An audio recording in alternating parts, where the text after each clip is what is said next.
নমস্কার বন্ধুরা, সয়াবিন দিয়ে আজ তৈরি করে দেখাবো অনুষ্ঠান বাড়ির মতো স্বাদের নিরামিষ আইটেম। সামনেই আসছে রথের মেলা। রথের দিনে প্রতিবার তো আমরা আলুর দম, পাঁপড় ভাজা খেয়েই থাকি, জিলিপিও খেয়ে থাকি। এবারে রথে ভাবছি একটু যদি মুখের স্বাদ পাল্টে দেখুন না কেমন লাগে। আসুন, আমি আজকে সবচেয়ে মজার ব্যাপার হলো নিরামিষ দিনে বাড়িতে কোনো অতিথি এলে কি দিয়ে তৈরি করেছেন এটা না বলে যদি পরিবেশন করেন বুঝতেই পারবে না ওনারা কি দিয়ে খেলেন। আসুন, আমি আজকে আপনাদের সামনে সুরুচি বাংলার রান্নাঘরে সয়াবিনের মুইঠা নিয়ে হাজির হয়ে গেলাম। আপনারা চিতল মাছের মুইঠা অনেকেই খেয়েছেন, কিন্তু এই সুরুচি বাংলা রান্নাঘরে সয়াবিনের মুইঠা একবার খেয়ে দেখুন, খুবই ভালো লাগবে। আসুন, রেসিপিটি কিভাবে করছি আপনারা পুরো ভিডিওটি দেখতে থাকুন। এই সয়াবিনের মুইঠা করতে বিশেষ কিছু উপকরণ লাগে না, ঘরে থাকা জিনিস দিয়েই এটা অনায়াসে বানিয়ে ফেলতে পারেন। এখানে আমি সয়াবিনটা ভালো করে ধুয়ে নুন দিয়ে গরম জলে ফুটিয়ে নিয়েছি। এখন আমি এটা মিক্সিতে গ্রাইন্ডিং করে নেব।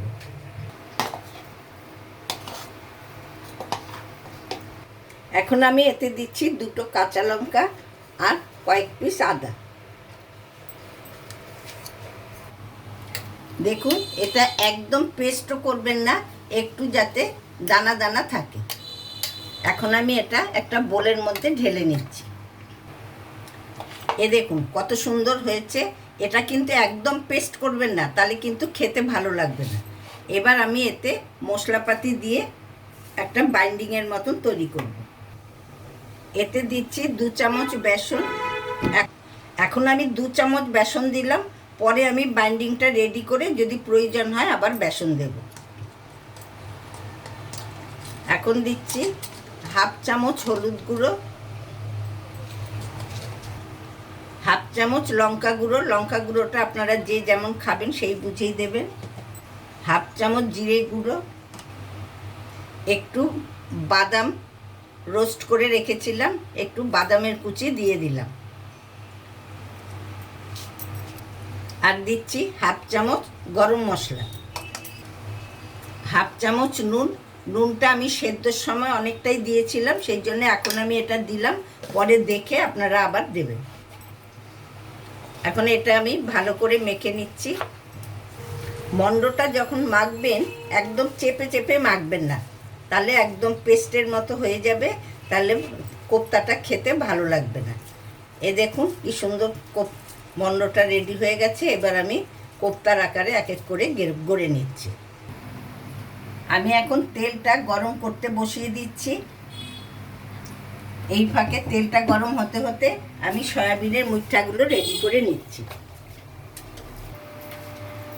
মুইঠাগুলো আমি রেডি করে নিয়েছি। এবার আমি তেল গরম হয়ে গেছে, আমি তেলের মধ্যে দিয়ে দিচ্ছি।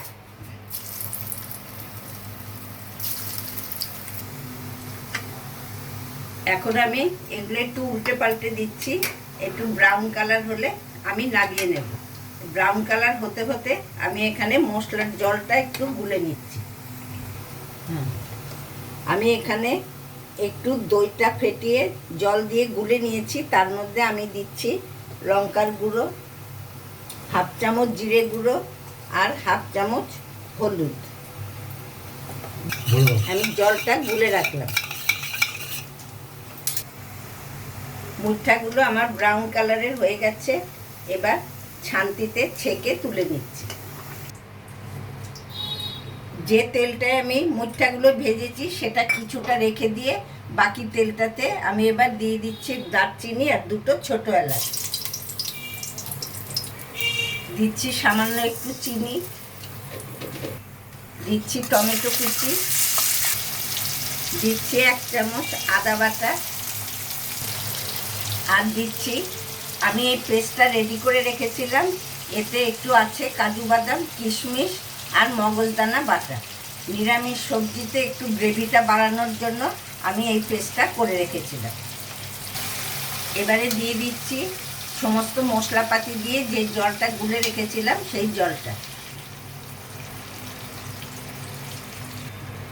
এবার দিচ্ছি হাফ চামচ লবণ। এবার দিচ্ছি একটু কাশ্মীরি লঙ্কার গুঁড়ো, হাফ চামচের মতো দিলাম। দিচ্ছি হাফ চামচ ঘি আর দিচ্ছি হাফ চামচ গরম মশলার গুঁড়ো। কারি রেডি হয়ে গেছে। আর এর মধ্যে আমি দুটো শুকনো লঙ্কা দিতে ভুলে গেছি, এই দুটো শুকনো লঙ্কা দিয়ে দিলাম। এতে আমি আপনাদের কাছে ভুল হয়ে গেছে বলাটা, এটা আমি শুকনো লঙ্কা দিইনি, আমি একটা কাঁচা লঙ্কা লাল আর সবুজ দেখে দিয়ে দিয়েছি।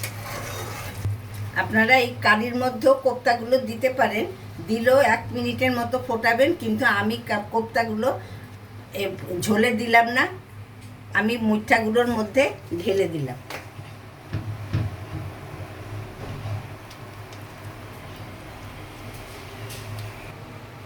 সয়াবিনের মুঠা রেডি হয়ে গেছে।